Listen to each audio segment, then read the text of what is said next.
মালয়েশিয়ার সাবেক প্রধানমন্ত্রী মাহাথির মোহাম্মদের আমন্ত্রণে তার সাথে মতবিনিময় করেছেন দেশের শীর্ষস্থানীয় শিল্প প্রতিষ্ঠান পিএইচপি ফ্যামিলির প্রতিষ্ঠাতা চেয়ারম্যান বিশিষ্ট শিল্পপতি সুফি মোহাম্মদ মিজানুর রহমান। তিনি জানান, এই সাক্ষাতে দীর্ঘদিনের সৌহার্দ্যপূর্ণ সম্পর্ক আরও জোরদার হয়েছে।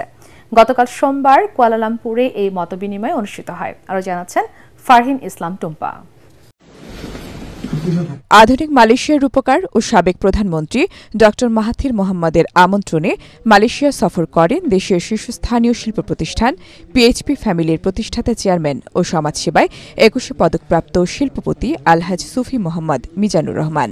দেশটির রাজধানী কুয়ালালামপুরে স্থানীয় সময় সোমবার মাহাথির মোহাম্মদের সাথে সাক্ষাৎ করেন তিনি। এ সময় মালয়েশিয়ার এই রূপকার সুফি মিজানকে স্বাগত জানান এবং নৈশভোজে মিলিত হন। শতবর্ষে পদার্পণ করায় মাহাথির মোহাম্মদকে ফুলেল শুভেচ্ছা জানান সুফি মোহাম্মদ মিজান। সৌহার্দ্যপূর্ণ পরিবেশে এই মতবিনিময় আয়োজনে আরও উপস্থিত ছিলেন বিশিষ্ট ব্যবসায়ী ব্যক্তিত্ব জিল্লুর রহমান, পিএইচপি পরিবারের ব্যবস্থাপনা পরিচালক মোহাম্মদ ইকবাল হোসেন ও পরিচালক মোহাম্মদ জহিরুল ইসলাম রিঙ্কু। ২০১৪ সালে সুফি মিজানুর রহমানের আমন্ত্রণে সস্ত্রীক বাংলাদেশে আসেন মাহাথির। সে সময় পিএইচপি ফ্যামিলির বিশ্ববিদ্যালয় ইউআইটিএস এর দ্বিতীয় সমাবর্তনে প্রধান অতিথি হিসেবে অংশ নেন তিনি। ফারহিন ইসলাম টুম্পা, এটিএন বাংলা।